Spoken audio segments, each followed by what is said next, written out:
Do This it. conference will now be recorded. Okay, let's get going. We are on the third module, and we're going to veer away a little bit today. Let me share the screen. Okay, hold on.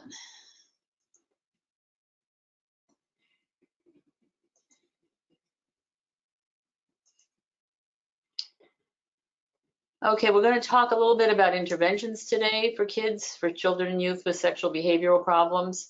And I'm going to show you a video. It's actually an old video, and you can tell it's an old video because Jane Seymour narrates it, and you can tell by Jane Seymour's hair that this was done in the mid-90s when people had those huge hairdos. But it's Breaking the Silence: Kids Against Child Abuse, and it's an excellent video. Um, I had to really go looking for it because it is old, but it's a very good representation. And the reason I use it talks about 4 different kinds of maltreatment, but one of them is sexual maltreatment of males. And I very rarely find anything that talks about sexual maltreatment of males. So we're going to do a little bit of that. And then next week, when we wrap up, we're going to talk about the role of the caregiver in treatment. And um, I was thinking before, I've done this on the Enterprise campus quite a few times, but the Enterprise campus is a very different animal. It's bigger. The people that come into the trainings are way more diverse than what I was saying to Micah yesterday. You're a very evolved group. You really are. I mean, you seem to work together. You're like-minded.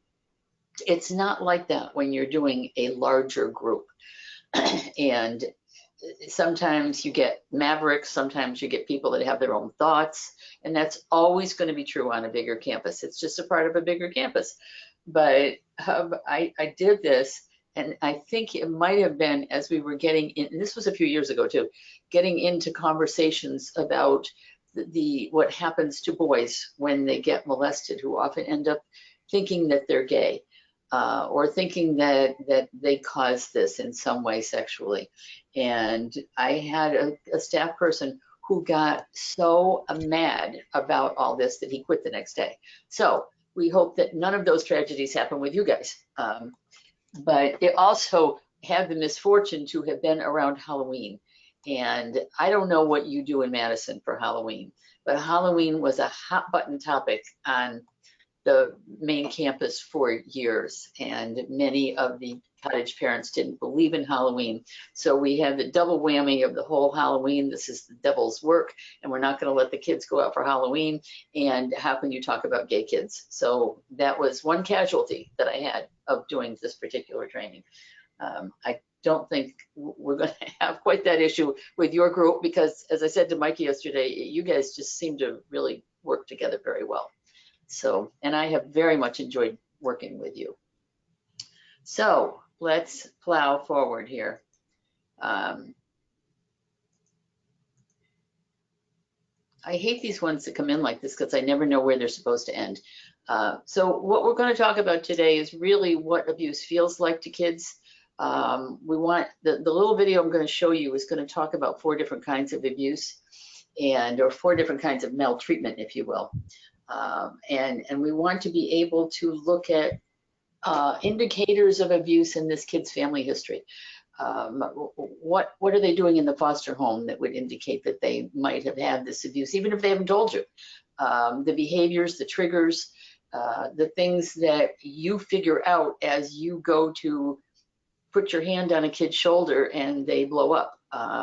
We're going to talk about how you can, even with limited information, figure out what that has felt like to this kid and maybe what you can do to remediate it. Because, you know, I have always said, because I have always been the therapist in this group, I'm only with these kids an hour, maybe 2 hours a week, and you are with them all the rest of the time. So all of the remediation, all of the intervention really most effectively is going to come from all of you. And then, you know, you can call the therapist and say, this is what I did. But But the people that are in the front lines, foster parents, child care workers, you're really the ones that are going to have to do it. So breaking the silence, I'm going to show it to you, and then we're going to talk a little bit about it. And these are actual victims. This was filmed probably in the mid-90s. As I said, you will tell when you look at Jane Seymour's hair. But it talks a little bit about Kurt, who suffers from physical abuse from an alcoholic dad and domestic violence. It's a very common story with all of our kids. Anthony was sexually abused by a male neighbor. Soshi is a little girl who was sexually abused by her mother's husband. And the one that I think you guys will probably resonate the most with is Rachel, who is a teenager who has suffered from chronic neglect and the effects of very long-term placement. So we're going to go through some of this, and what I want you to be able to do is to look at these 4 vignettes, and we'll talk about how these kids survived, because they all had a commonality that allowed them to survive. So let me get the video up. Hold on. Yeah, the video's from the 90s. The reason I keep using it is because the situations don't change that much. The only thing I think we do see is that some of the abuse that we read about in the media is pretty extreme, but the ones that end up in the media are the ones that are very extreme. The 2 16-year-old twins I think they were from Arizona, that just escaped and went to the neighbors and were malnourished and had been made to drink bleach and all of that crazy stuff. Most of our clients that are coming into your group homes are these kids, are the kids that have just been subjected to bad stuff. So we're going to look at these cases. We're going to see how these kids became very vulnerable to being abused. And then we're going to look at what helped them to heal. And really, you are what helps them to heal. So let me get the video up.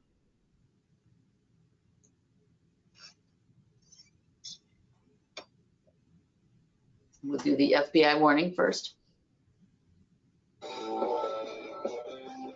And then we get some crazy stuff first. Brought to you by Discovery Education, leading the world of digital and video learning. Which I can't figure out how to get rid of. Connects to a world of learning.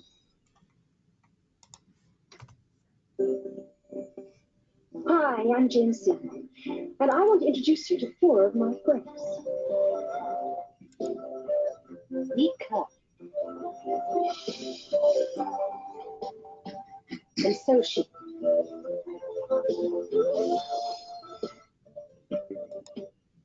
How are you doing, Anthony? Hi, Peach. Do you know what they all have in common? They've all been abused by people they knew and trusted. To be abused means to be hurt, especially by someone who's supposed to care about you. Well, my 4 friends want to help stop child abuse. They're here to break the silence about it.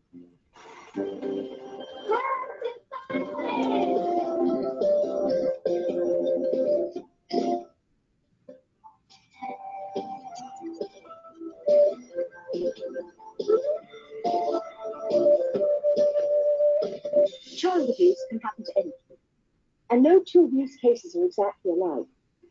But you're going to meet 4 brave children who are sharing their stories to help you, your friends, and your families learn how to stop and prevent abuse. Physical abuse can be really difficult. It's when grown-ups get angry, lose control, and beat up on their kids. 12-year-old Kurt had been physically abused by his father for as long as he could remember. He was afraid if he told someone, his dad would get into trouble. But Kurt found out there were people out there who could help his whole family. I was abused, and I don't think it should happen to other kids. I'm doing the show because I think that all kids should be able to speak out and tell people if they're being abused.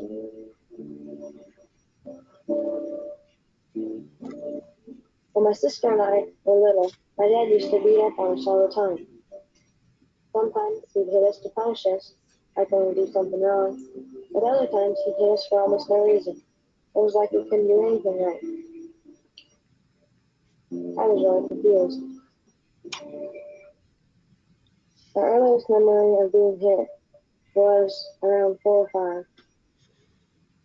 5. After my dad went to the bar and started drinking beer, we'd be different. He'd get mad if you said anything to him, and I swore more when he hit us. It kind of felt like he just walked in and then started looking for stuff to start like a fight or start arguing with us. One day he came home from work and there was this hot potato fall on the table. He wanted to know who did it, and I told him that we didn't know. He started hitting us with a belt, and it wasn't like normal spanking or anything. Sometimes he laid marks, like bruises or a black eye. Once he even gave me a bloody nose. I remember that I was beat like 3 or 4 times a week. You gonna catch a fish? I was hoping that someone would just come in and tell my dad that he shouldn't be hitting us or anything, but no one ever said anything about it. The abuse finally stopped when my sister told some of her friends what had been happening. Her friends told a grown-up who they could trust, who called the child abuse hotline. And he popped out. That's right.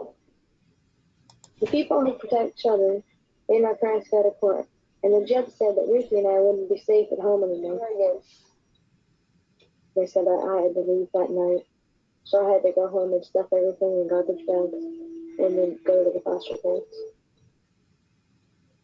Foster parents are the people you live with for a while until your own family gets straightened out.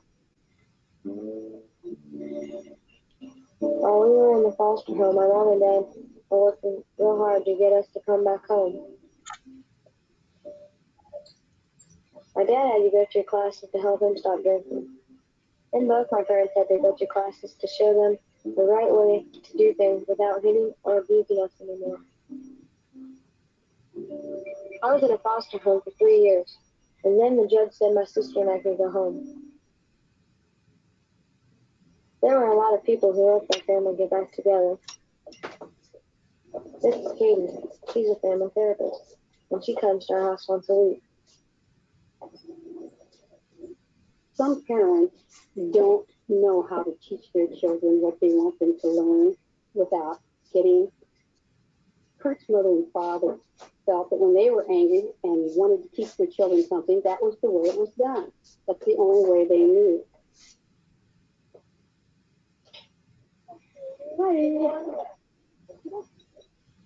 Do you find that you approach things differently than you did in the past when it comes to correcting your kids? Oh yeah. Before we beat them, and now we send them to the room and stuff. And it's just gonna have to be sent to the room, but pick up something that, you know, it makes you have more respect for your parents. I used to think that I must have been a really bad kid and really terrible because they were hitting me. Some of the things that we worked with Kurt's family on was talking to one another, listening to one another, how to teach in such a way that the children got the message without being hit. We're learning to talk, learning to listen, which I usually interrupt the kids before they get done talking, but we're learning to talk to that. This family has come a long way.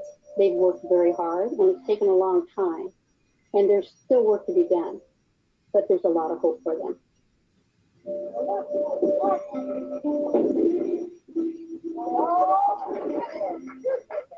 Almost got him. My dad has changed because he doesn't drink anymore, and he doesn't hit us anymore. He'll do things with us and play ball and stuff like that with us.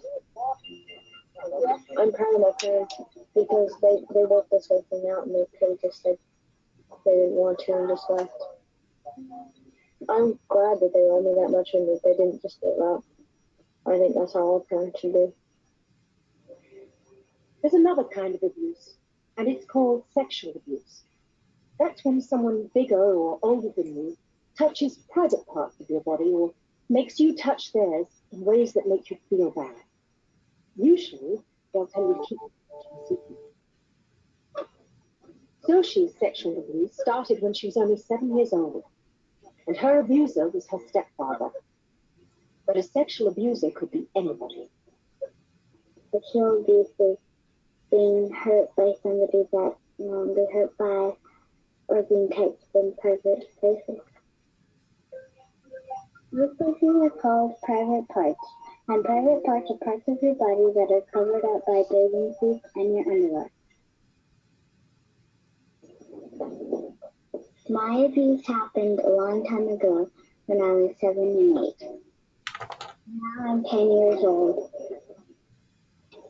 After school, I love to go to my dad's restaurant and pretend I'm a waitress there. Hi, Mrs. Garden. Hi, yes, thank you. I'd like to know what's Hi there. Hi, Cookies. what's up? I live with my stepmom, Rosita, my sister, Andrea, who's 2 years old, and my dad, Andres.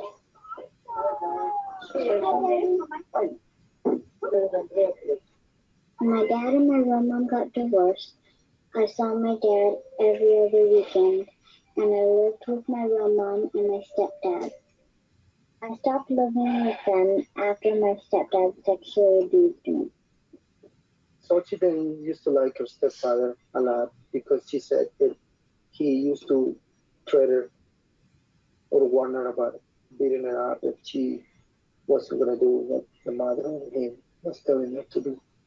The way my abuse happened was every morning after my mom would go to work, definitely my stepdad would come and he's on the bum, and he'd call me to the side of the bed, and then he started to touch me in private parts.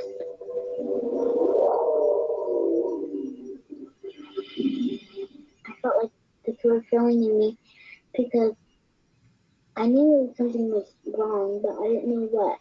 I didn't know what would happen.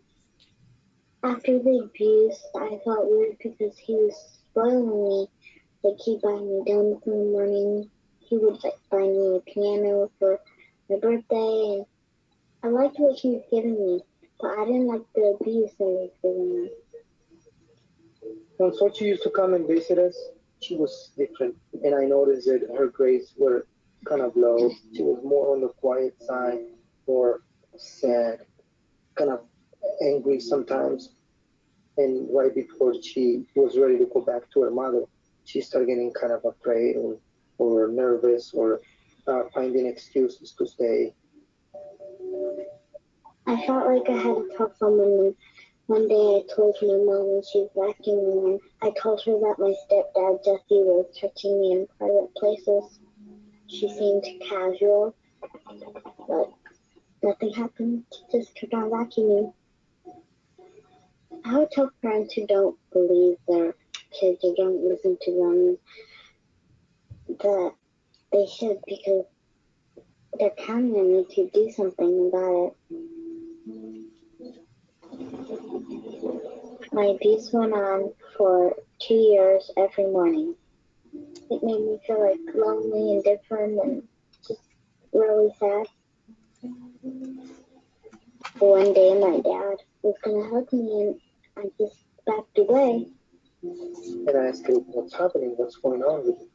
And she kind of broke into tears and shaking, and she told me that the stepfather did something to her. I called the hotline for child abuse. We went to the social worker, and so she explained what happened. They took my stepfather away so he couldn't hurt me anymore and to teach him not to abuse other kids.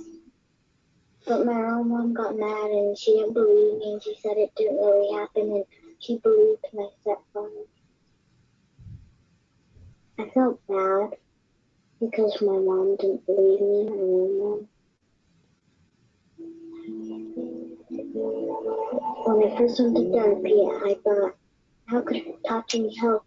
Because talking is talking. But then I learned that it helps you to get stuff out of your system. Can you show me how a a girl might feel if she was sexually abused, or a boy might feel if he was sexually abused? Nancy is my therapist, and a therapist is somebody who listens to you and talks to you and helps you understand things. Can you tell me why it might be bad to be sexually abused? That's hurt. And you don't trust people. I don't trust people the way I did before. The best thing I've learned in therapy is that it's not my fault what happened. It's not my fault. It's Jesse's fault, and it's not mine. I want kids to know that they can tell their parents if they're being sexually abused, because we're here to protect them and to believe them. But if the parents don't believe them, they can tell any adult. Their teacher will help, or if they see a policeman somewhere, they should tell them, or any grown-up that is good and that can help them.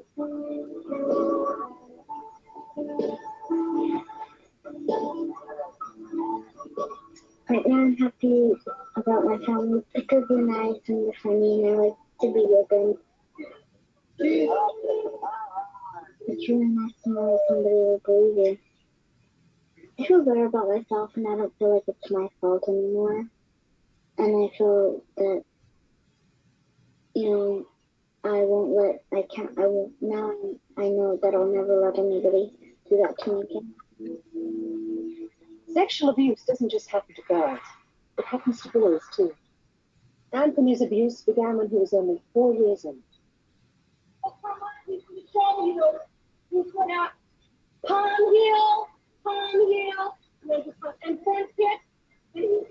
I was sexually abused when I was a little boy by someone who I really trusted. It started when I was about 4 years old. I'm just going to stop this for a minute because this is where this gets dated.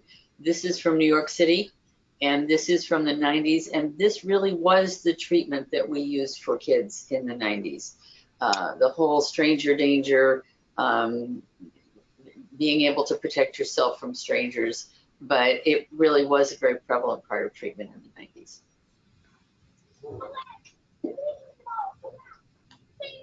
I had a lot of angry feelings inside of me that I wanted to get out. I think if you don't get those angry feelings out, they're going to make you feel worse and worse and worse. The reason why I'm speaking out about child abuse is for other kids, so to make them not as scared as I was, and for them to tell people, and for those people to do something about it. I live with my mom, Peggy, and my stepdad, Joey, and my new baby sister. Joey's like my real dad because he raised me, and ever since I was little, he was always by my side. Anthony's father had passed away when he was about a year and a half old, and I had to start working again. I was a hairdresser, and I freelanced doing it in the house.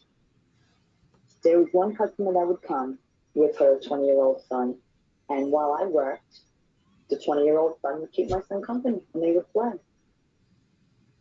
Tricks that my abuser used was that he said that let's go inside my room and play a game, and he pretended he was my friend. He abused me, and he touched my private, and he did things that weren't supposed to be done. That's very good. Your body is your body, and nobody else has the right to touch it. The man who hurt Anthony, he used the good guy approach. Like, Anthony, you're my friend. It's okay that we do this. Nothing's going to happen to you.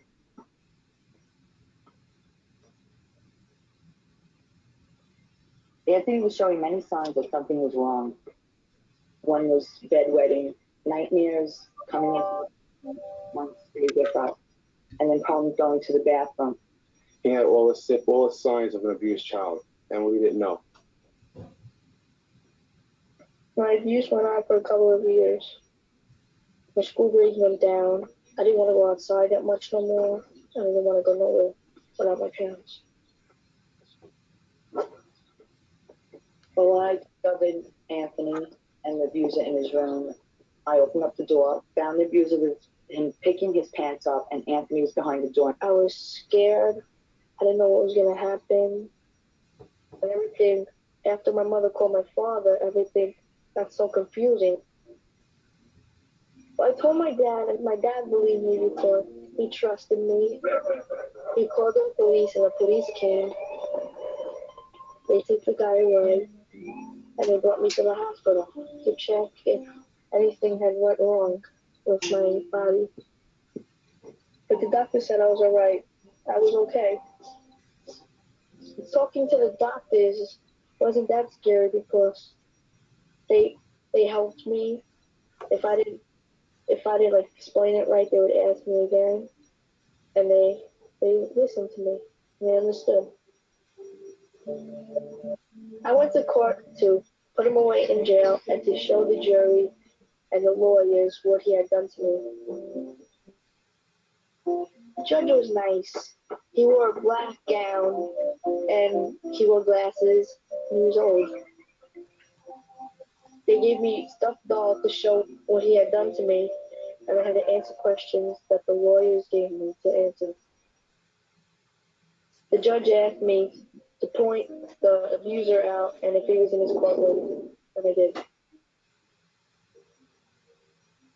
The outcome was that the abuser went to jail for a long time and is still serving in jail. I think in jail he could get help so he'll never hurt another kid again. The thing that makes me angriest about what happened to me is that I didn't speak up while it was happening. The reason why I didn't speak up is because I was scared. My parents sent me to the Greenwich House Children's Safety Project. I've been going there for 7 years, and it's helped me deal with my feelings. How do you know you're angry by how your body feels? Where do you feel it? Flora is my project instructor, and she's also my therapist. Flora teaches us about anger to get it out of your system. Yeah, their faces get really red. Anything else that you can think of? Some people cry when they're angry, or some people yell. It feels good to let it out because if you're holding something in and it's bothering you, and then when you let it out, you're like relieved that you told somebody.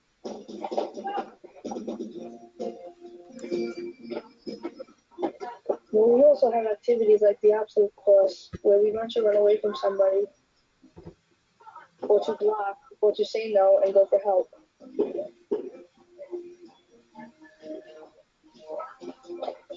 The Greenwich House has been great with Anthony. They helped him from day one, and they're still helping us out. Matter of fact, now they made him a junior counselor because they were so good.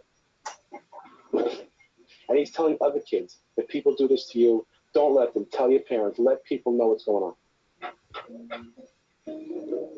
Today, Anthony's 12 years old. He's a regular, normal 12-year-old boy. He's A's and B's in school. He's doing fine.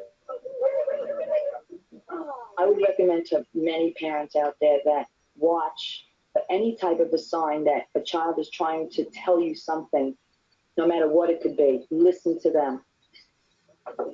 Just listen to your child. I don't think I'll ever forget it because it happened to me, and it's my life.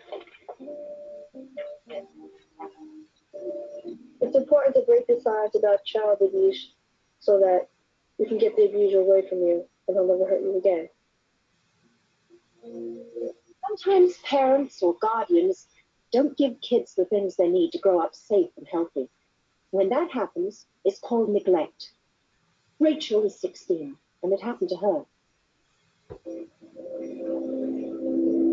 Kids can tell if they're being neglected, if they're not getting enough food, if they don't have clean clothes, if they don't get lots of attention, if they mainly take care of themselves around the house, and depend on themselves.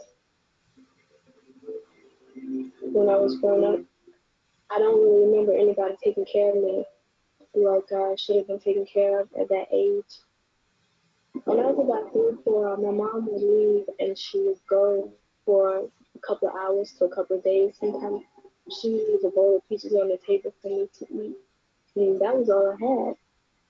I always sat at the table looking out the window or looking at peaches on it when my mom would get home. When my mother left, I was about 3 or 4. She abandoned me and they let me stay with my grandmother.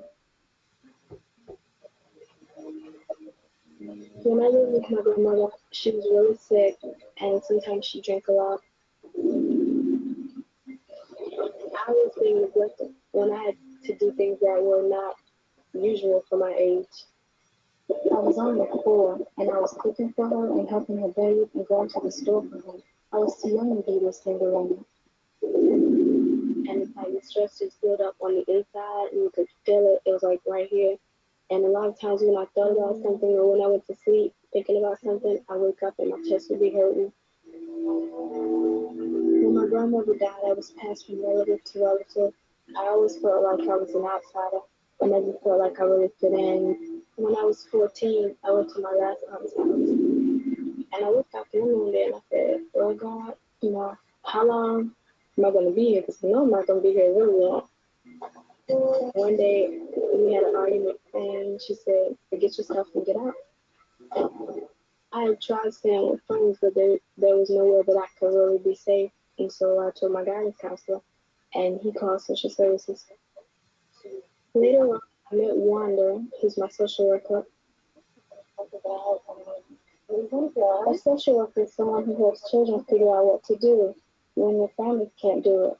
Sometimes they help kids find a safe place to live. Right? You like jelly bells?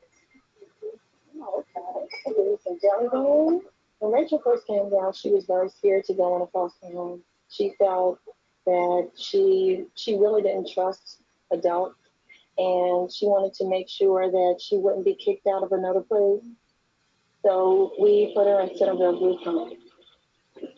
When I first got out of the car to go to the group home, I was really afraid because I didn't know what to expect. It turned out to be a very good place for me. It was the first real family I ever had. When you first walk in the door of the group home, there are about anywhere from 10 to 12 kids running around screaming. You have 5 different kinds of music playing.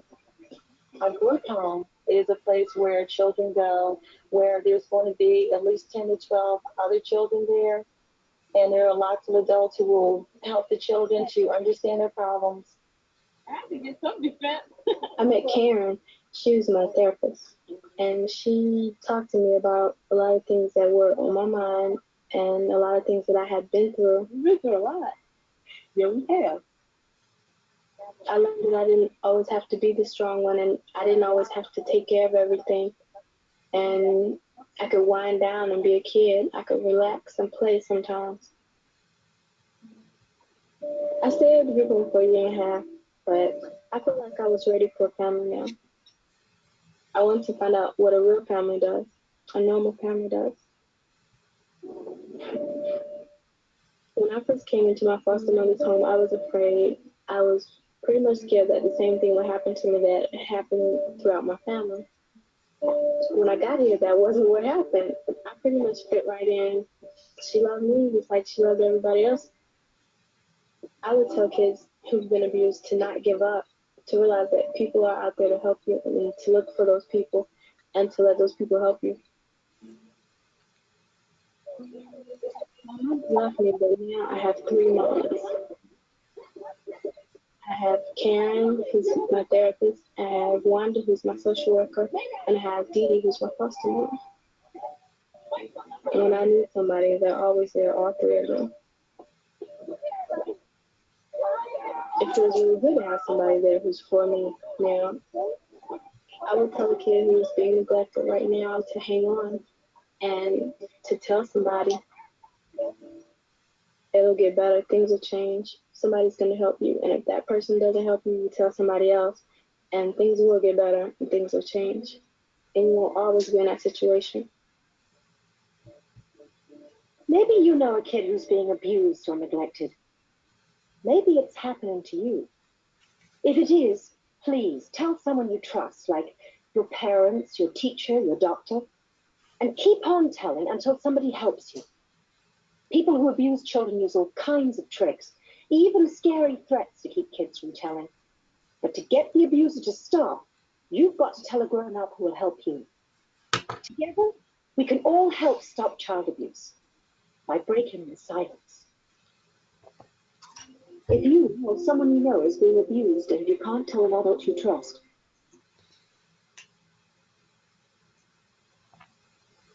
All right. You have to love the 90s fashions. You probably, I'm sure most of you are too young to remember them, but that's what we all look like in the 90s. Lots of hair, lots of color, lots of crayon book colors. It was a very regrettable period of fashion. So let's talk a little bit about these kids, because I realize that this is a very stylized video. But without all those cartoons and without all those drawings, they never would have been able to get that video made. And that is why it was done the way it was done. But let's talk a little bit about Kurt. And when Kurt says, how did he know that he was being abused? And again, this was done, I believe, in 1996. And have things gotten slightly worse since then? I have to say they probably have. But this is kind of the prototypical kids that have been abused and neglected. These are the kids that end up in your group homes. These are not the kids who have been tortured most of the time by their parents. These are kids who've just gone through this stuff. So let's talk a little bit about the factors that contributed to the fact that the physical abuse happened. And it happened for a long time. It also was a time that you heard him say nobody paid any attention to it. And that's regrettable as well, because we weren't as vigilant at that point about noticing that kids were coming to school dirty, maybe with bruises. We weren't as aware as we should have been about the fact that kids were not being treated well. So when he said he knew he was being abused, why did he know he was being abused? What was it that he said? Say it again, Haley. He had bruises all over him. Right. He had bruises all over him. And what did he say? The first one was really hard to hear. I mean, it was all really hard to hear, so we struggled a little bit until we got used to it. But that was the one that we struggled, I think, the most to hear and understand. You know, if you guys have it, all you have to do is tell me. I can turn it up. I didn't realize you couldn't hear it. So I don't think it was the volume was the problem. I think it was just the quality of the sound from the video. Because the rest we heard okay. It was just the quality of the sound that you couldn't do anything about. Okay, all right. But we watched the cartoon, so we got it. Like, Dad beat him with a belt. Dad was pretty physically aggressive with him. And why? What was wrong with the dad? What was he doing? Drugs. Oh, he was drinking and doing drugs? Yeah, he was an addict. The first one is actually, I find it almost kind of funny because there's a therapist stuck in all of these. And they're very, very prototypical the way therapists are presented in any of these videos, that the therapist comes in and saves the whole family. Well, that's not the way it is, and you know it. So that's why I like the last one the best, because the last one did show that kid had a whole village behind her. But when he said he was in, and maybe you couldn't hear him say this, that they were in foster care for 3 years, that also was a lot more common in the 90s. This was not Florida. This was not the 12-month rule. But kids did linger in foster care. And it was also when he talked about putting the stuff in the trash bags and taking them to foster homes, that was pretty common too. So this family probably is going to stay together. Mostly the dad was able to kick his addictions. They were able to figure out that the way they had been raised as children was not the way they wanted to continue. And this is probably, I mean, at this point, this kid is in his 20s, but this was probably a family that had a good chance to make it. But let's talk a little bit about Xochitl, because sexual abuse is really what this training is all about. So talk to me a little bit about Xochitl's abuse. What made her very vulnerable to being abused? What was going on in her household with her mom? mom would leave her and go to work with a non-relative male in the home. Yeah, yeah. And that is the most common scenario that we find with the moms, with the stepfather-daughter abuse, is that, and in many, many cases, the moms know that this is happening, don't they? They know that it's happening. They know that they need to keep this guy happy. They know that if they sacrifice their daughter and leave their daughter alone to be abused, that the guy will stay happy and the guy will continue to support the family. And that is the most common scenario. I mean, what happened to her when she tried to tell her mother? What was that visual? What did that look like? Her mom didn't do anything. She wasn't shocked. Yeah, her mother didn't do anything and she put up a brick wall. And really, if you're working with any of these kids, this is such a common scenario. You could write this over and over and over again for kids that you have coming in, that many of these kids have tried to tell their, in this case, their mother. Many of these mothers have a vested interest in keeping this going, so they're not going to do anything about it. It's very, very difficult for kids who try to tell their mothers and then mom doesn't do anything about it. And so she thought it was her fault. So why do you think she didn't tell her father? She didn't tell her father for quite a long time. Because she did think it was her fault and she didn't want to be in trouble. Exactly. Yeah. She thought it was her fault. She thought it was her fault because she told her mother and her mother didn't do anything about it. And look at how the dad reacted. This is also a cultural situation. I'm guessing these people were Mexican. I believe that was in Texas. And what did he do right? He did everything right when she told him. What did he do?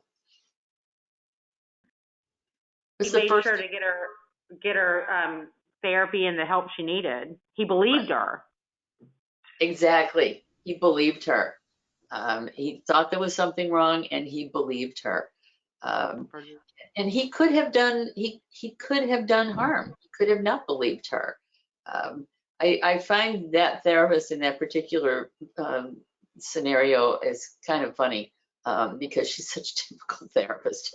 But I hope that we've gotten a little bit past that with some of the way we act with kids. But her father helped her recovery because he believed her. And he was right. He just said, yeah, okay, I'm going to call the hotline. We're going to get you some help. I'm not going to let you go back home again. But did she still feel bad that her mother didn't believe her? Of course she did. And that is something that kids have to deal with. They have to deal with that inconsistency of the mom not believing. And what does that mean? Does that mean that I did something wrong? Now, so she got past that, didn't she? She got past that because she had a very supportive family, and the kind of little therapist there was at least doing something with her, and trying to help her to talk about it. But it was the family's reaction that helped her recovery. It's almost always one person that's going to believe a kid who tells you this story. Let's talk about Anthony, because Anthony, we don't get a lot of exposure to boys. And his reaction to being abused was different than Xochitle's. And why didn't he tell anybody for a long time? What did he say when his mom came in and found them in the bedroom? Well, he thought the guy was his friend. Like, he thought that was just what was kind of normal and expected because the person was in his home kind of frequently. You know, I was telling Neva, I was telling Micah about some of your reactions to the stuff that we talked about that happened in the 90s, which has been interesting for me. But here's a woman who's working out of her house, who thinks that a 20-year-old boy or man is going to go into her 4-year-old's bedroom and, quotes, play with him, because we did not react to that kind of stuff at that point. So there was, you know, as the stepfather said, he was being abused. He had all the signs of an abused child, but we did not know because it just was not that common known at that particular point in time. And you know, Barbara, I'm a kid of the 90s. I was in high school in the 90s. I graduated high school and went to college. 1993 was my high school graduation. And I just find that so hard to believe because I knew kids that were abused. I knew kids that were in foster care. I mean, right. And I lived in a rural, small community in Central Florida. Right. But I'm just like this whole, like, we didn't know. I think we did. We just didn't care as much. Like, we didn't pay attention to it. We let a lot get, I think we knew when we just ignored a lot in the 90s. Yeah, I think you're exactly right. It just was not, I mean, we have evolved. When I do my big sexual abuse treatment, the title of it is An Evolving Method of Treatment, because it did evolve. It wasn't until I was a social worker at DSS in the mid 80s. It was one of my first jobs. And we coded everything as physical abuse. If a kid went into the emergency room with vaginal tears, and the mom said, well, she fell off her hobby horse, and we bought all that stuff. It wasn't until the 80s that we began to say, wait a minute, this is not what's happening here. And then we kind of moved into the 90s. When did you say you graduated? 93? Yes, ma'am. I graduated high school in 93 and college in 96 and my master's degree in 97. Okay. It was a changing time. It really was. And what you saw Anthony doing with that whole thing at the recovery house and the stranger danger and all of that, we were on the forefront of that. We had to figure it out. And so at first we thought that kids were being abused by strangers, and we were teaching them stranger danger and say no, get away, tell someone was the big thing. And we went into schools and we tried to talk to kids about say no, get away, tell someone. Kids were being abused by strangers. They were being abused by their fathers, their brothers, their uncles, their cousins, their stepfathers. And once we kind of tried to figure that out, then we had to really kind of shift our treatment delivery to say, okay, not only were these kids molested by people that were supposed to protect them, they weren't protected by the people that were supposed to protect them. The mothers didn't protect them. The caretakers didn't protect them. So it was a very different time. You guys now have kids coming in that at least we have now learned from the history of all this that there's a lot of mothers that are going to let their kids be abused. And not because they're bad people, not because they're terrible people, because they have no financial means themselves. They have no education. They have no emotional wherewithal to protect their children because they were not protected themselves. And you can't give away what you don't have. So we have learned to kind of recognize when kids come in, and I think you've talked about kids in your cottages that have come in that have gone through all this. But when this was made, we were honestly just figuring it out. When Anthony says his abuser was convicted, that didn't happen all the time either. And honestly, it didn't happen. If you looked at that little vignette, that happened in Queens, New York. Which is why he's talking about going to this Greenwich Recovery Center for 7 years. It was also before managed care. And we sent kids off for treatment forever, but not always the right kind of treatment. So more than likely, these guys were not convicted. And being a therapist in private practice at that time, a lot of times the guys were not convicted. And then it was absolutely awful for the kids that had come forward, who would then say to me, why didn't they believe me? Well, they didn't believe you. Maybe they did believe you. It's very hard to convict in those cases. So these are kind of like the best case scenarios, but we don't always have the best case scenarios. The parents, his parent, his mother, and his stepfather were extremely helpful once they figured it out. The sad thing is that it took them a long time to figure it out. And in the meantime, he was 4, what did he say, it happened for 7 years? So he's talking about between the ages of 4 and the ages of 7. That's a long time. And it is a long time for kids to recover. And the last one, who's probably the easiest one to figure out, is Rachel. Why did Rachel knew that her grandmother was neglecting her. What did she say about, what did she have to do for her grandma?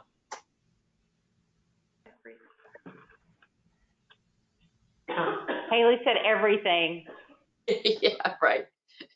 And haven't you have kids that come in who've told you that story? That scene where she talks about sitting in the window and looking out the window and having the peaches.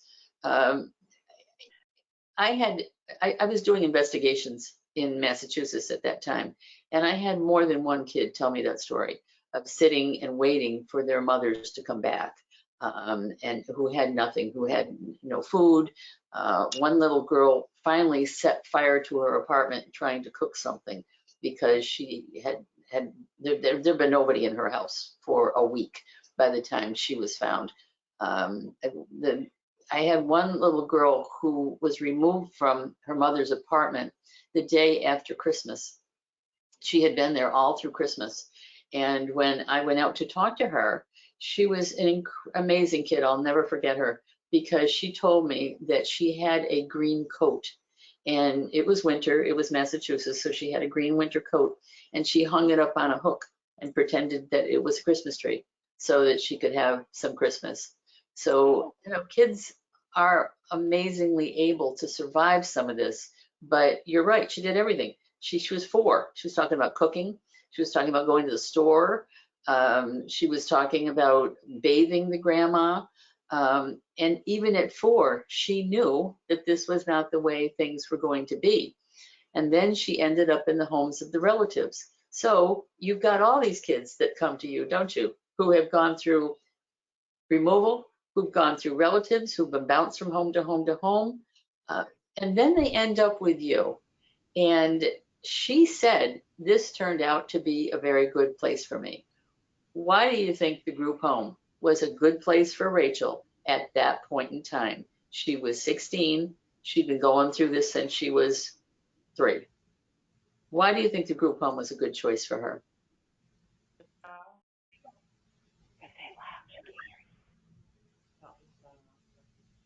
Or do you think it was a good choice for her? Shahagini says because she got to be a child for the first time. Absolutely. Yeah. Yeah, I absolutely agree with that response. I told Mikey yesterday, you guys give the best responses. I don't have to go looking for them, because I think you absolutely get what we're looking at here. Sometimes when you get kids, especially in those teenage years that have gone through all of these attachment interruptions and all of this profound neglect, and they've never been taken care of by anybody, a group home is a good interim to allow them to be cared for and to learn that there are adults out there that will care for them and will take care of them, because they haven't had that. So if you think you're not doing anything good for these kids, you absolutely are.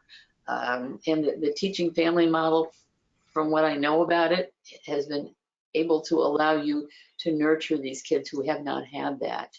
I kind of like the way it ends, just because I know it's a little idealistic, but she had, at the end of the day, 3 people that helped her. She had a foster mother, she had a case manager, and she had a therapist, who were all there for her. And she said, they'll always be there for me. Now, the problem with group homes, of course, is that you're not always going to be there, are you? Kids are going to move on. You're going to hopefully give them some foundation for them to then move on. You're going to have taught them that if they were sexually abused, if they were neglected, if they were physically abused, it was not their fault. And you're going to have taught them that adults are there to caretake and not to abuse. If you do those things, you've done your job. I was going to say, I was thinking about some of our girls specifically that we have right now who have both suffered sexual trauma and have had this kind of adultification, is what I call it in my own brain, right. Doing for themselves and not having an adult tell them what to do. And I know we've got I would say 3 or 4 right now that are really strong in this.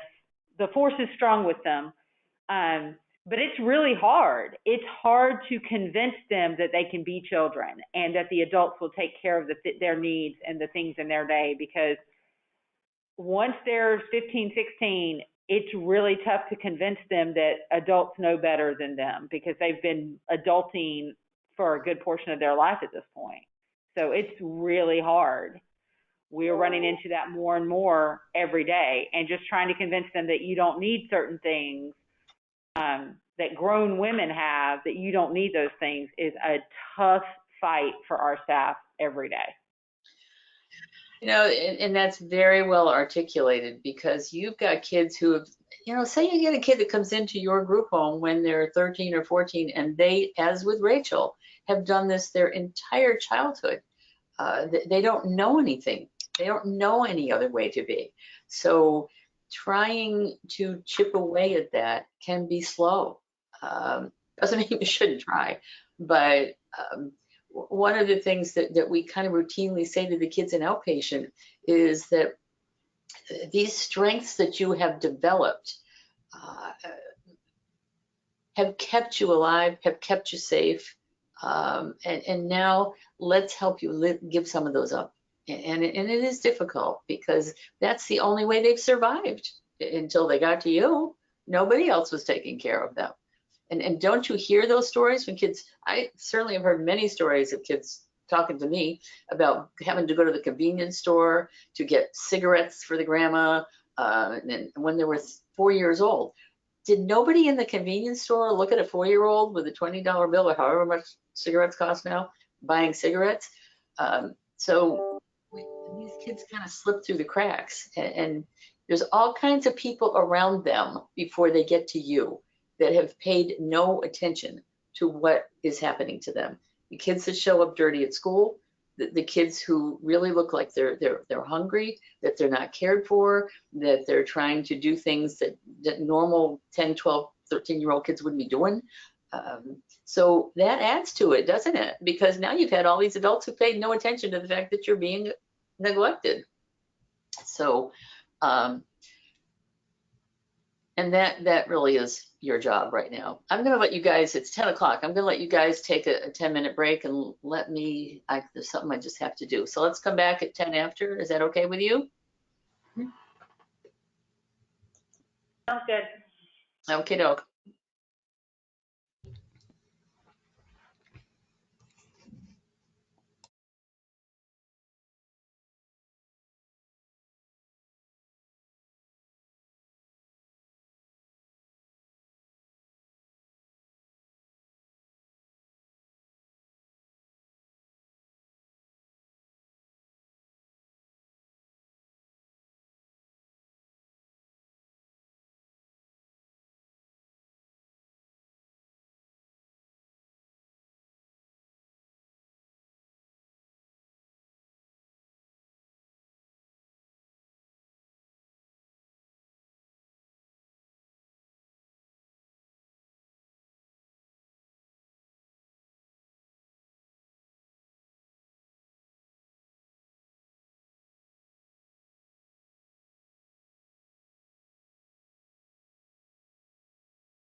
This conference will now be recorded.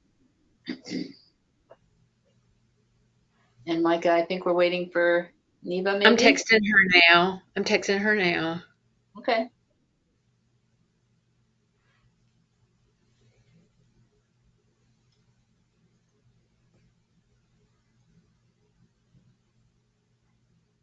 I think I hear her walking.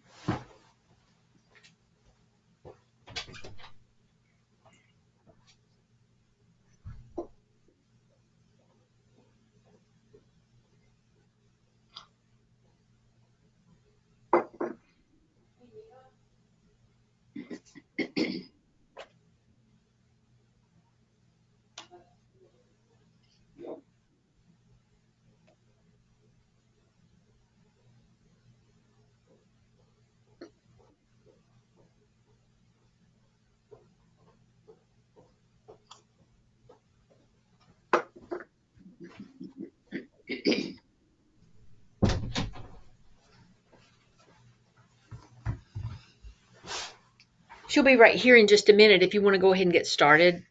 Okay. I take it Alexa's still stuck at the train track? And she just said she wanted to wait for the next one since she would miss like 20 minutes of it or so. She was like, let me just catch it on the next one. That's a long train. It is a long train. Goodness.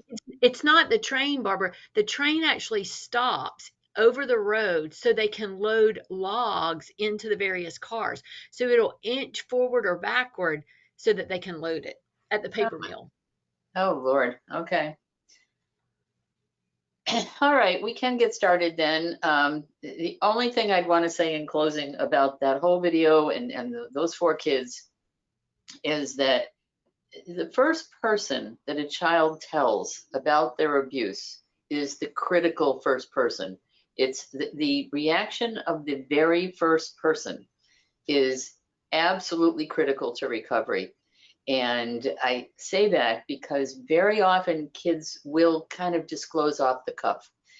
They're going to kind of say something maybe at night, because kids at night feel more vulnerable. They're tired and they're a little scared. And a lot of times abuse happened in the bedroom, in the bathroom at night. So we really talk about this because it happens when you're not expecting it. And you have to be careful about the way you react, because sometimes that very first person's face or tone of voice or whatever can be so misinterpreted by the kid who's trying to tell you something. And I will tell you a quick story of, I had a 24-year-old young man who I was working with in private practice who had come to me because he was engaging in some sexually deviant behaviors that weren't making a lot of sense for where he was in life.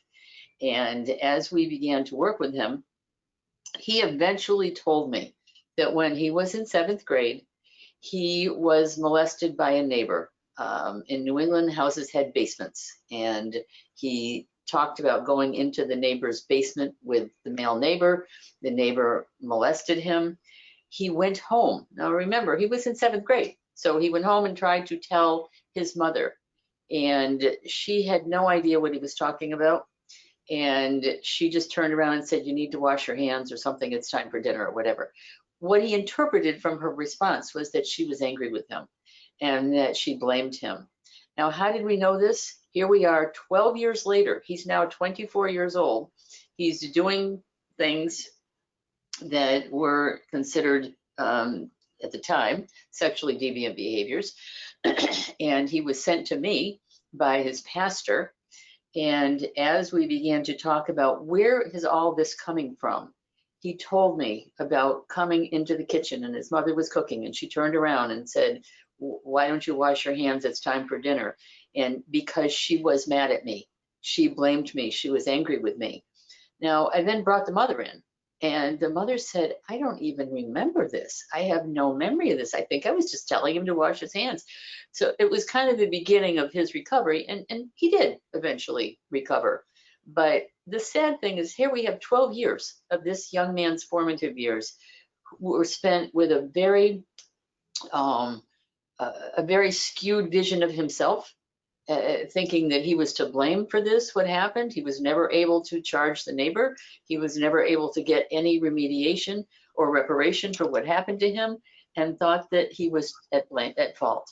So, and that's a rather extreme story, but for you guys, if you're going, we call it a fresh complaint. If you're going to be the fresh complaint, try to be prepared for if some kid says to you off the cuff, listen to what they're saying, keep your face calm and respond well, because this is the beginning of their recovery, or it can stop their recovery, and we don't want that.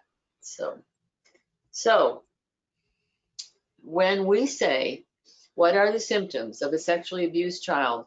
Think about all the kids that you've got over there right now, and the kids that you have had over time. Distorted body image is a very, very common reaction to being molested. And it goes along with all of this other stuff. It goes along with self-blame. It goes along with thinking, if I had not been dressed like this, this wouldn't have happened to me. If I hadn't come out in my bathing suit, he wouldn't have done that to me.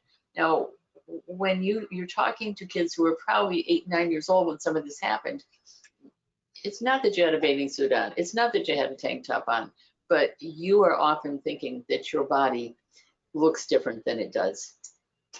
Certainly we see kids with very sexually provocative behaviors, and that's probably one of your more common things that you see with the kids, is that they are going to act out.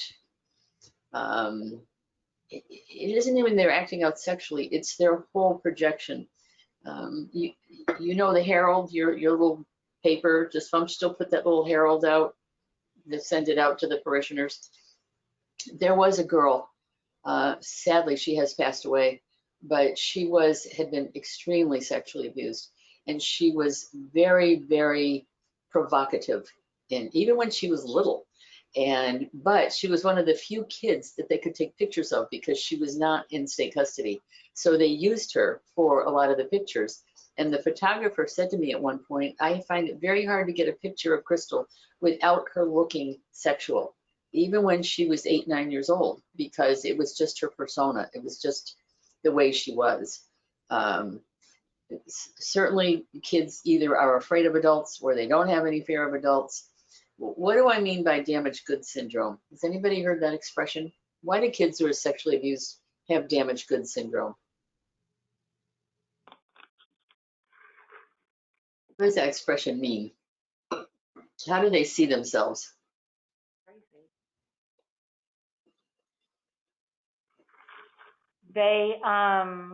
They feel like because they've been molested or sexually abused that in the future no one will want them, because there's some sort of predisposition in our society to sexual purity and that whole idea of the virgin marriage, like being virginal on your marriage, in your marriage and things like that. So some of those Judeo-Christian values about virginity and purity get wrapped up in their minds as a counterpoint to kids who've had choice taken away in sexual abuse.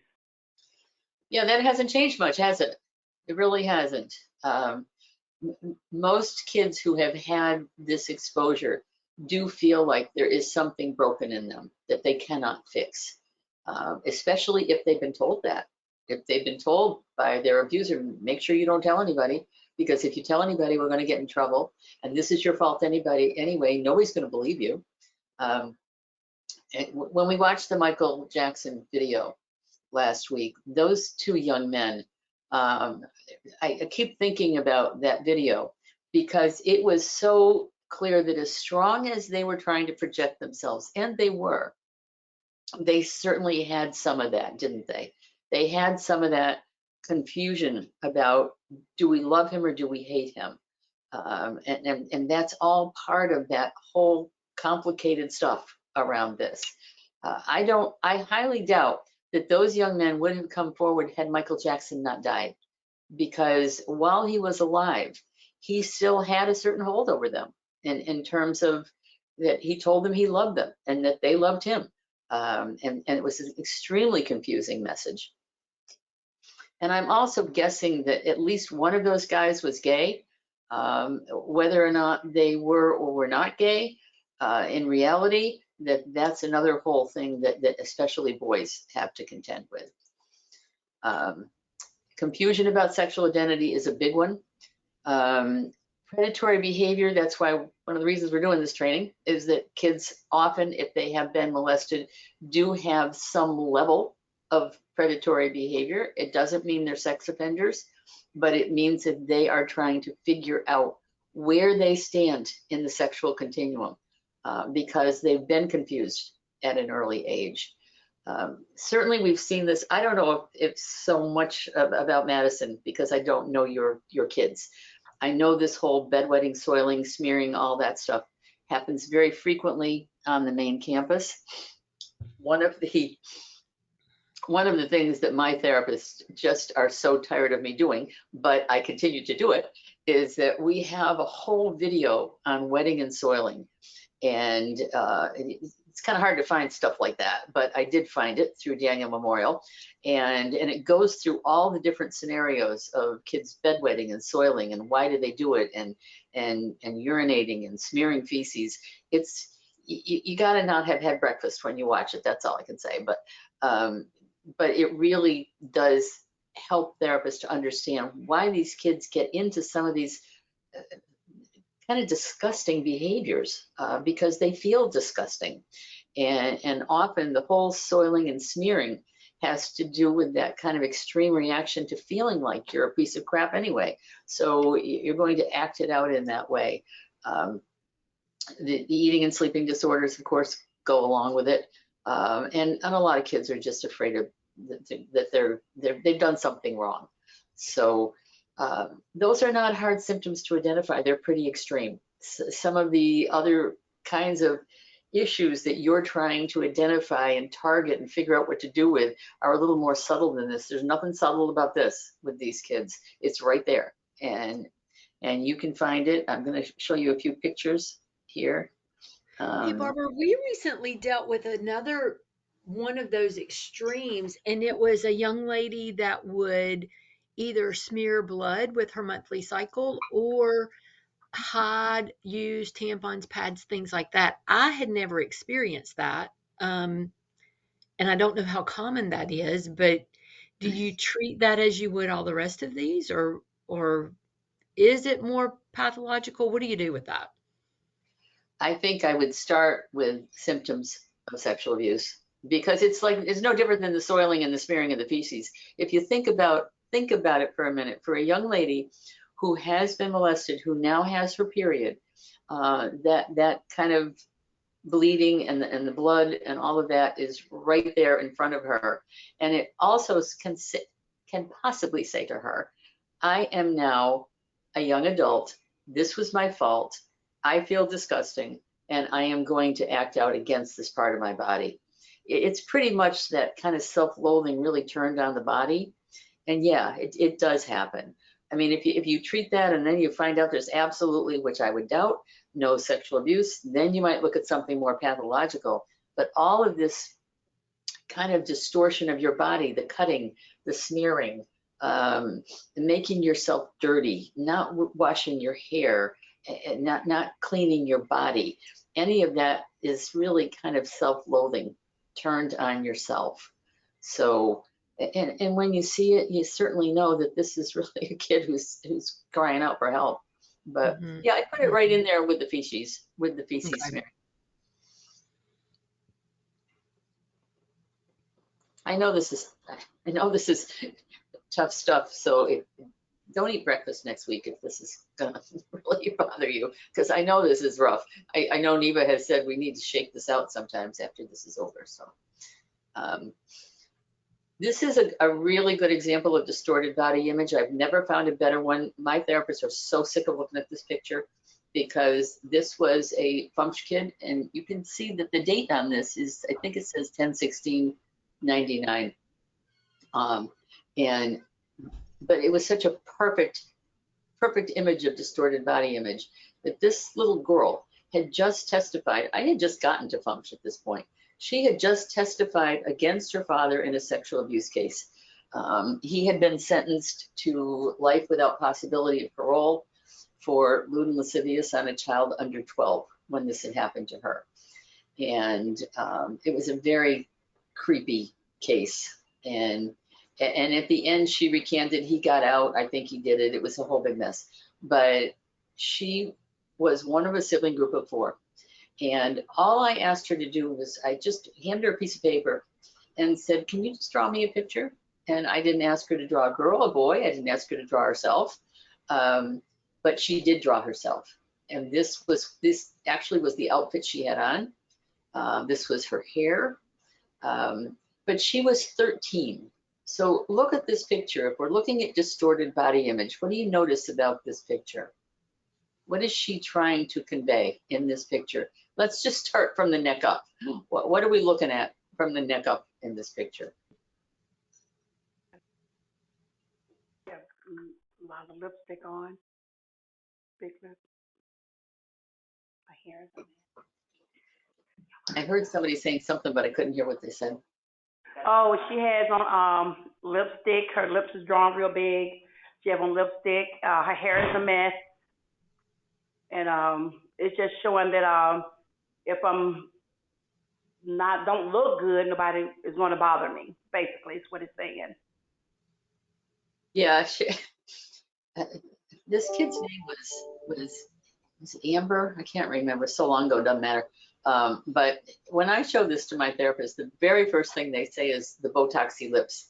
That she has she's very sexualized from the neck up.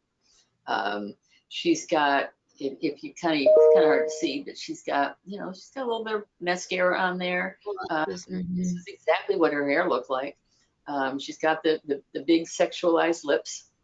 And then what does she look like from the neck down? When you look at pictures that kids that have been molested draw, look at the way they draw the genital area. What does that look like? Does that look like a 13-year-old girl? Mm-mm. What does this look like here? A very young girl. A very young girl. Wow. Absolutely. Which is why I have never replaced this picture, because I don't think I'm ever going to find a better picture of distorted body image in my career. But what I look for with art is, and very often what you're going to see of kids who have been molested, is that they are going to cover in some way up that genital area. They're either going to put a great big belt on it, they're going to cross it out, they're going to make it very, very young. And this isn't even, these are not even human feet. And they're not human hands. These are almost like cartoon hands. There's only four digits on each one of these hands. But this is a little girl who just was so confused about what had happened to her that what she drew from me was her confusion. Do I think I helped her? I don't know.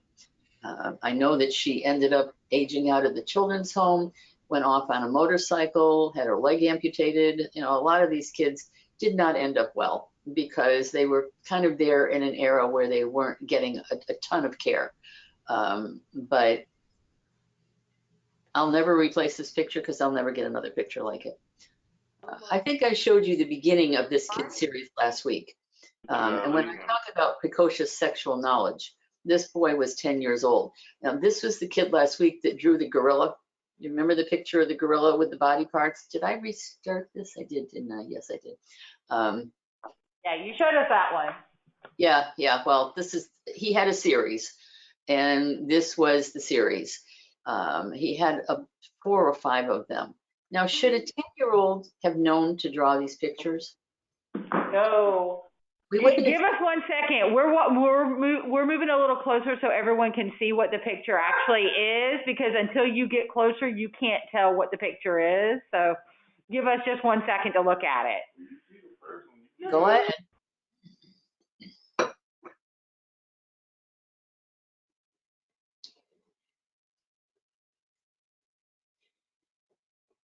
They're actually pretty creepy, all of them. His whole series was pretty creepy.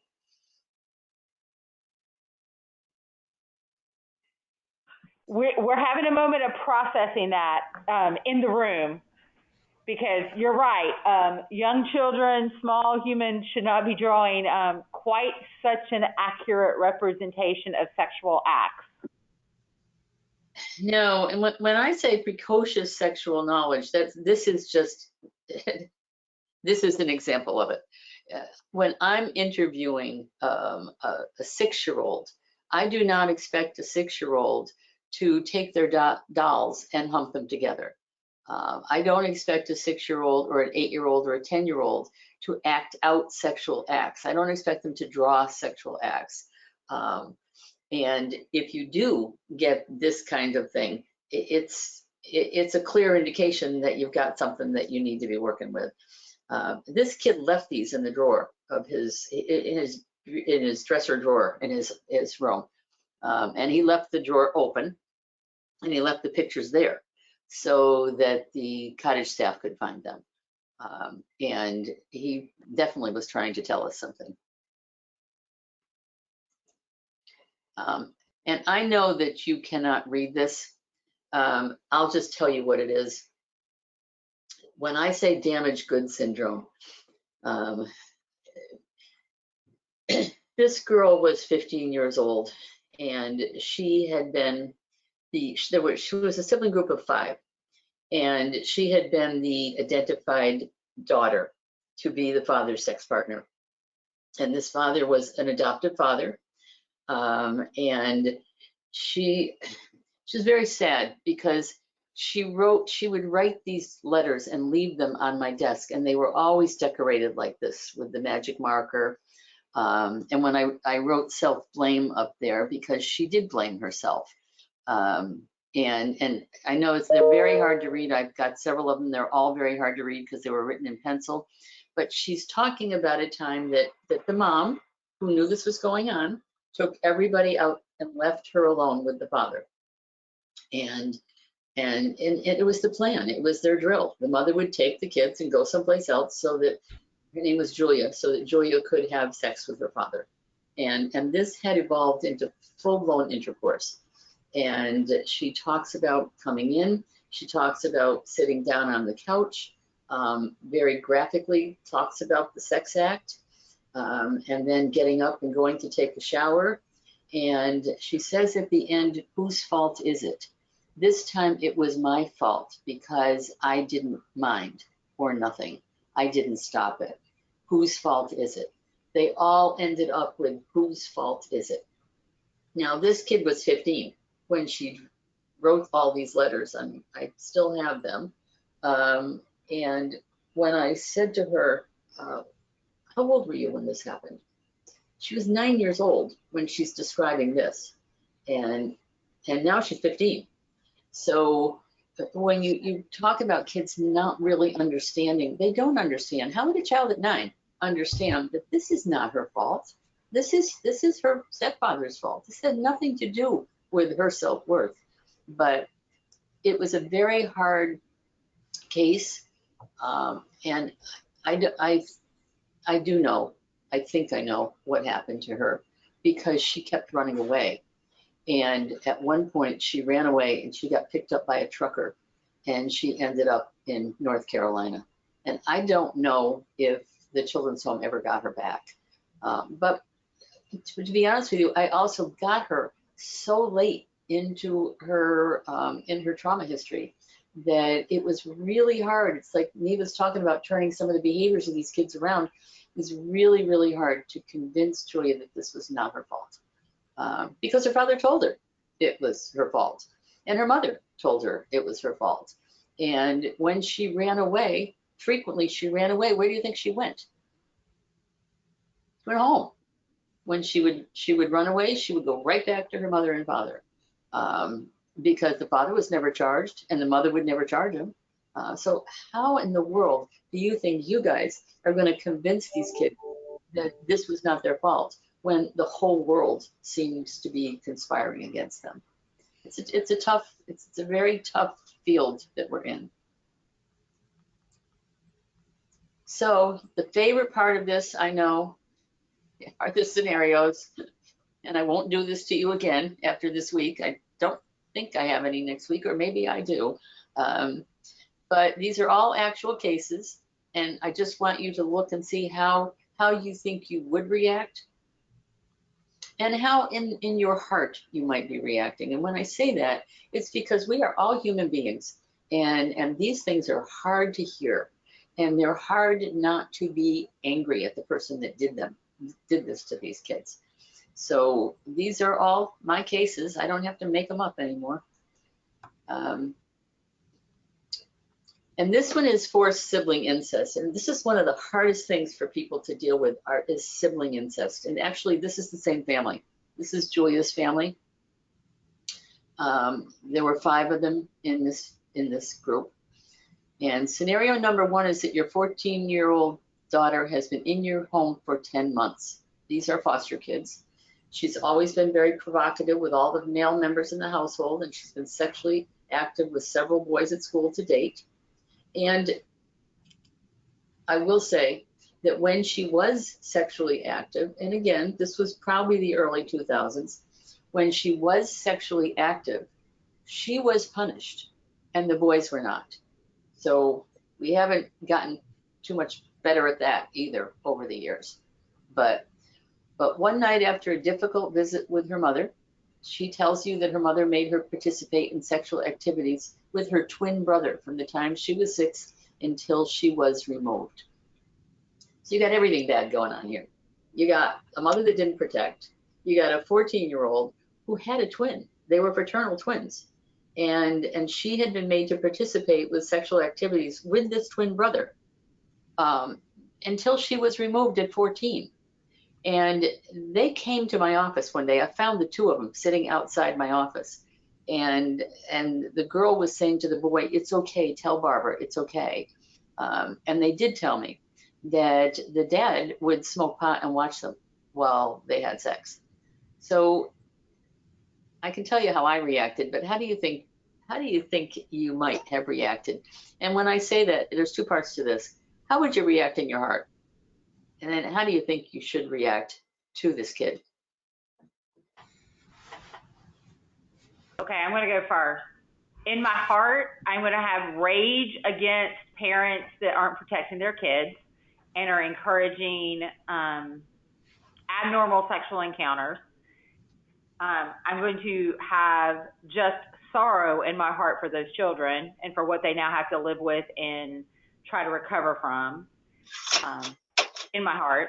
Outwardly, I like to believe that I would listen to her and I would tell her that I am sorry that she's hurting and that she has lived a difficult existence, but that doesn't mean that she can't go forward and work her program or get through therapy and live a happy and productive life and have a semblance of normal relationships with not only her family, but with other people in the future. Like, I would just try to be encouraging of, you've lived through a really hard thing and you can overcome this really hard thing.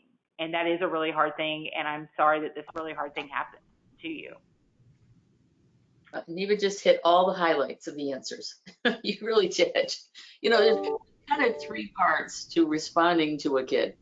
And one is, I'm sorry that it happened to you. And the second one is, this was not your fault. And the third is, you can get better. And that's, I think, what I just heard you say. It does not make any difference that you are enraged. Of course you're enraged. It's so hard to read these stories and think, how could anybody do that to a child? Especially when you have kids of your own, or if you don't have kids of your own, if you have kids that you love. Everybody has kids that they love. It's very hard to listen to these stories. But if you hit those 3 things, and I believe that's what you just said, you are going to start these kids on the road to recovery.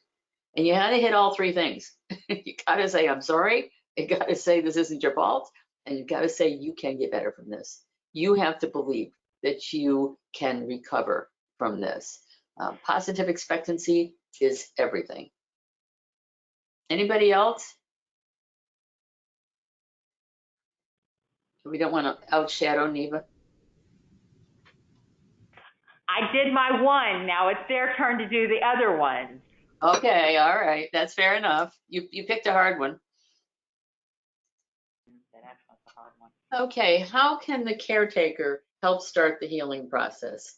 That's the question we're looking at here. We have a 6-year-old girl who's placed in your home. She was molested by her stepfather, as well as 2 of her mother's boyfriends from the time she was 2. But now she's very withdrawn. She won't take part in any family activities. She was in my care, but she wouldn't talk to me about the abuse. And the foster mom called and said, I don't know what to do. I don't know how should I help her to start healing? And there's something very simple that a caregiver can do. We're not talking about people with 4 initials after their name, but if you were the foster mom and you had this little girl, and these are all stock photos, by the way, these are not real kids. What do you think a foster mom could do to help this kid to start healing? Because she's not talking to me. She wouldn't talk to me for a very long time.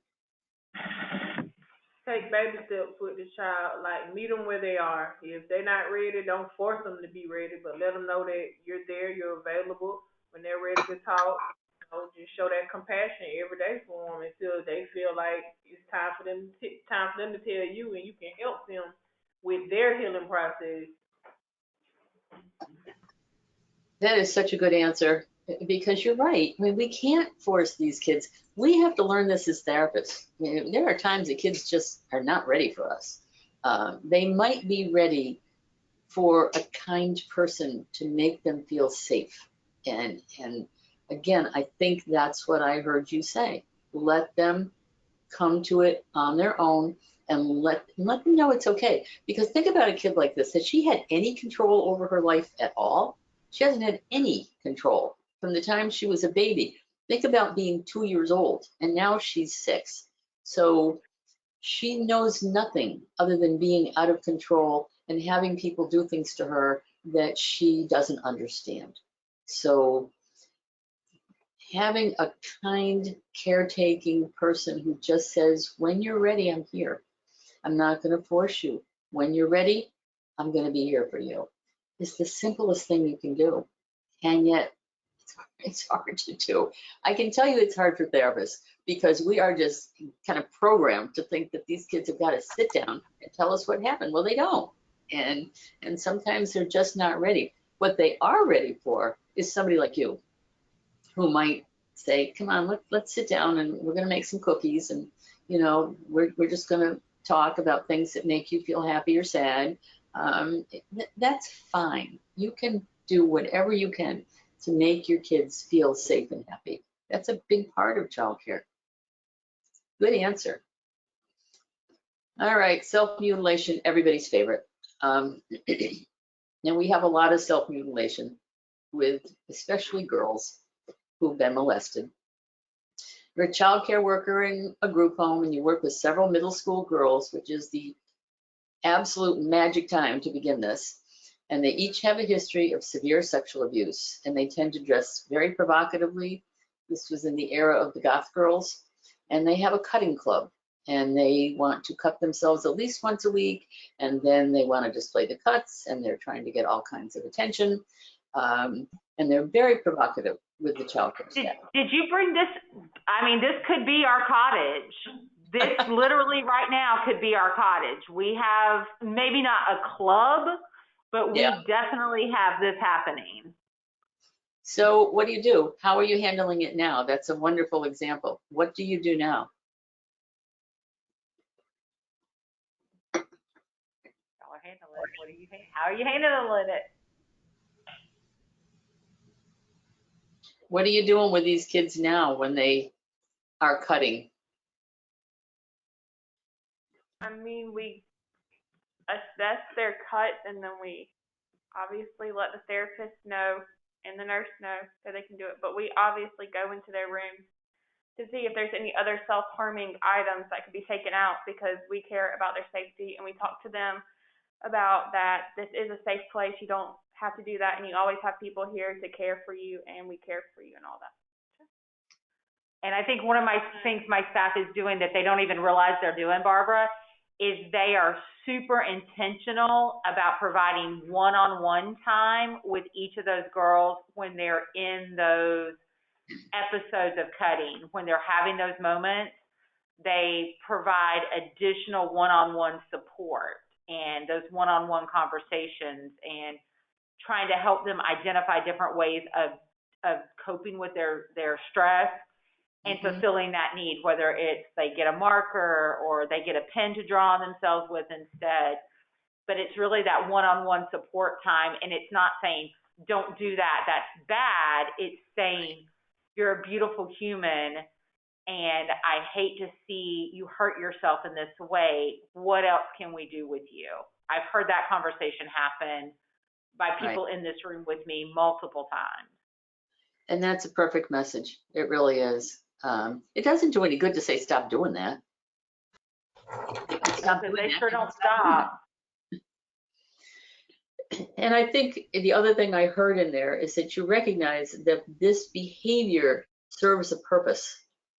And until you replace the purpose, it's not going to stop the behavior.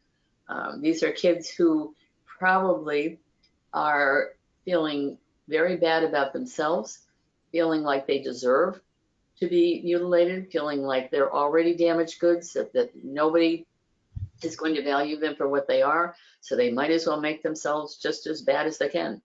So, and you're right, if you spend a little time one-on-one, you're valuable. I don't want to see you do this to yourself. There are other ways that you can deal with this.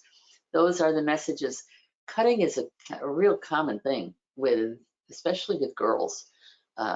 So right answer, absolutely. And this is one of my favorites, sexual identity confusion. This was the brother of the girl in scenario 1. You know, all of these kids were individual. I was seeing them all individually, and I was seeing them together. And this boy never told me that in the beginning, never told me about the sexual abuse, never told me that the mother and the father had forced him to have sex with his sister, which was confusing on multiple levels. But he had told me many times that he thought he was gay. And he was very effeminate acting. He was often picked on in school. And this is a super complicated, multi-level thing that you're dealing with here. Because, you know, I think I might have said to you guys, maybe I didn't, maybe I'm talking about another class, but in our current climate, there are so many potential sexual identities that we are presenting to our young people, aren't there?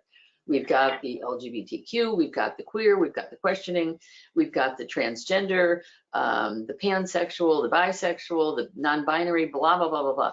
So there's all kinds of things that are being presented to our kids as possible sexual identities.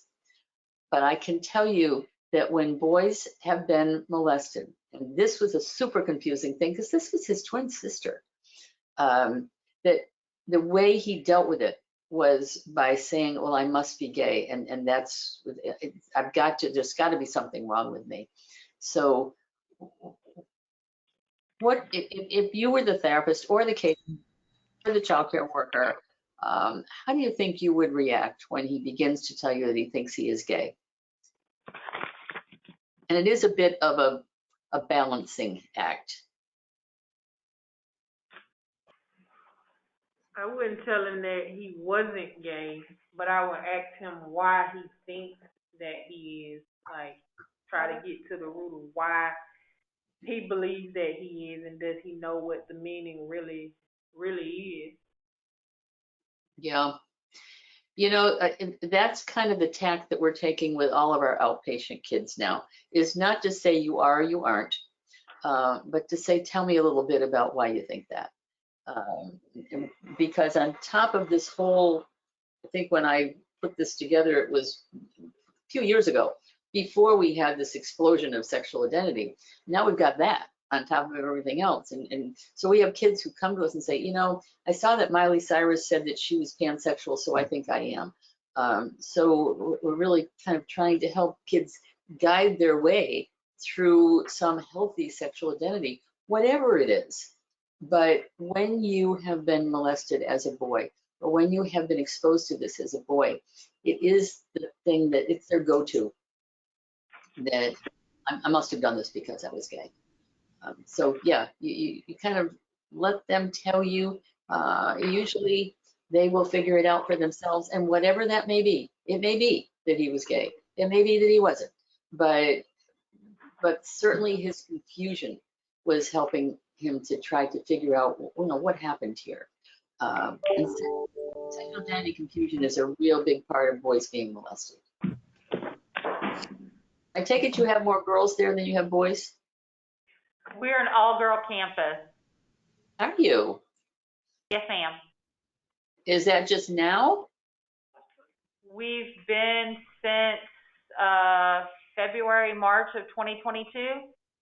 Okay. Our last boys discharged, Barbara, and if we were to get a sibling group that had a male, I would bring a sibling group in, but otherwise I don't want to bring in one male into a girl's cottage that, Right. Yeah, that would be a little tough. It's already super sexualized. Yeah. That would be a little tough. I just didn't realize that you had all girls there right now. Yep. So 8 to 17 or 11 to 17, we have 8 young ladies. I'll tell you what, I'd rather have 110 boys than 8 girls. I really would. Yeah, we're realizing that. Some of us were dumb, and by some of us, I mean me. And I was like, no, it'll be great. We'll have all girls. I was stupid. Well, girls are just drama queens, even if they came from a fairly normal background. So, yeah, we know that. Literally, they're the worst. Yes, they are. So, I don't think I have to spend much time because I can tell that you guys already know how to do this. So there's just sort of basic do's and don'ts of handling disclosure.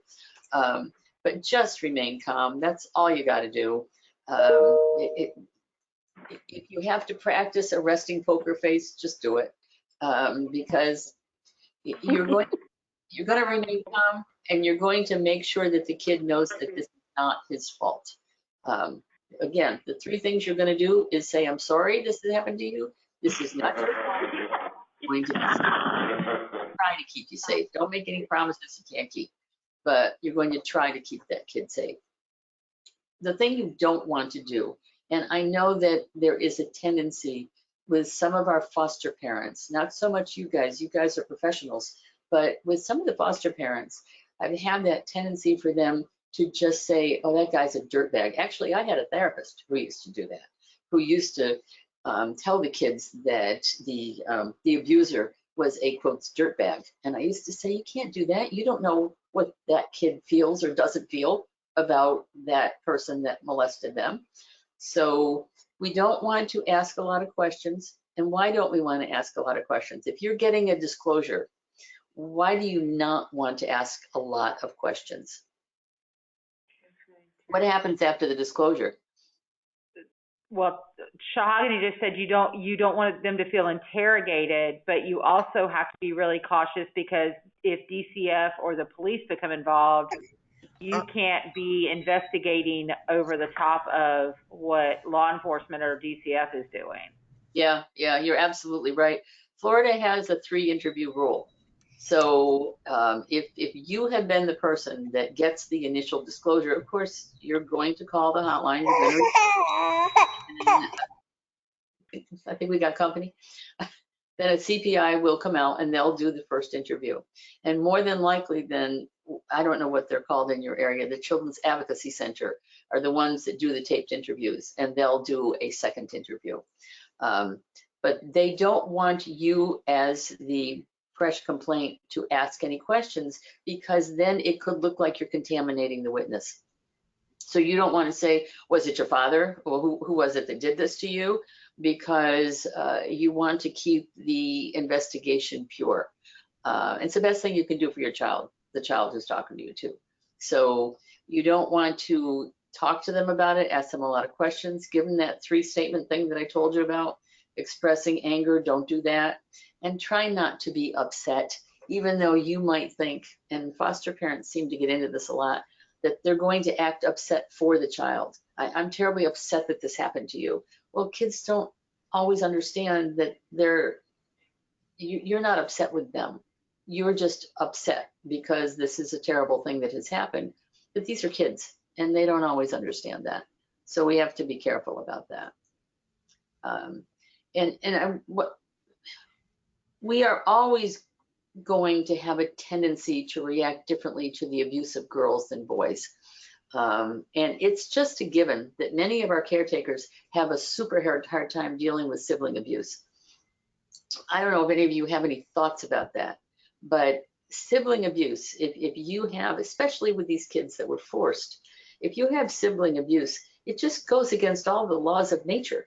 And it's terribly hard for kids to figure out. And right now we seem to have in our outpatient, we seem to have a bunch of older brothers who have molested their younger sisters. And trying to deal with that outpatient, there's nothing easy about it, because the older boy who did this in almost every situation that we had some kind of sexual abuse trauma history himself. And then we have the younger daughter, the sister, who still loves her brother. She's not angry with her brother. So we have all those different levels that we're trying to deal with, and it's not an easy thing. But your reaction is pretty critical to the way these kids are going to learn to heal from this. So the reason that I keep saying just be careful about the way your face looks and that your tone of voice, just make sure you stay very calm and nurturing. And I can tell that you already do that. The problem that I've often had is foster parents don't get these kinds of trainings, and they don't get any exposure to how do you deal with this kind of stuff. And then it hits them at 10 o'clock at night when they're tired, they're trying to put the kid to bed, and they call you the next day and go, well, this is what I did, and I told him this is terrible, horrible, and awful, and now he's crying. And we don't want that. So again, you're just gonna reassure these kids that their home, that your home is safe for them. And it sounds like you're already doing that. It sounds like you know that there are things that you can do and things that you can't do.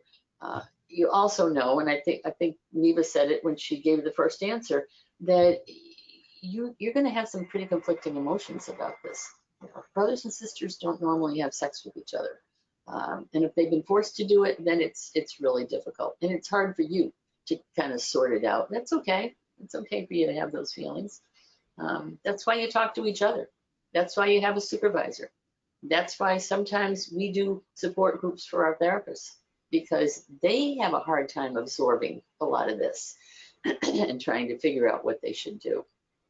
And you should have, I think you told me last week that after these meetings that you have Alexa come in and you kind of debrief. That's fine, because it's a lot of stuff that you're trying to deal with. And it is hard. So I'm just going to say that this is very hard sometimes. I have been doing this work for a long time. And yet there are certain days that I go home and I think, did he just tell me that? And did I react right? Was I kind? Was I nurturing? Did my face go? You're always trying to school yourself so that you are the person absorbing this kind of tough stuff. But then who takes care of you? Somebody's got to take care of you while you're absorbing all this tough stuff. And from what I can gather from watching you guys, it sounds like you take care of each other. And that's a perfect scenario. It really is. Okay, we are at the end of this one. You did well. I know this is not the most fun, but we've got one more. And if you can hang with me through the last one, I will start this recording. It's going to take me all day, Micah, but I will do it. This is not a fast process here. So anybody have any comments, questions? I think you guys have done remarkably well.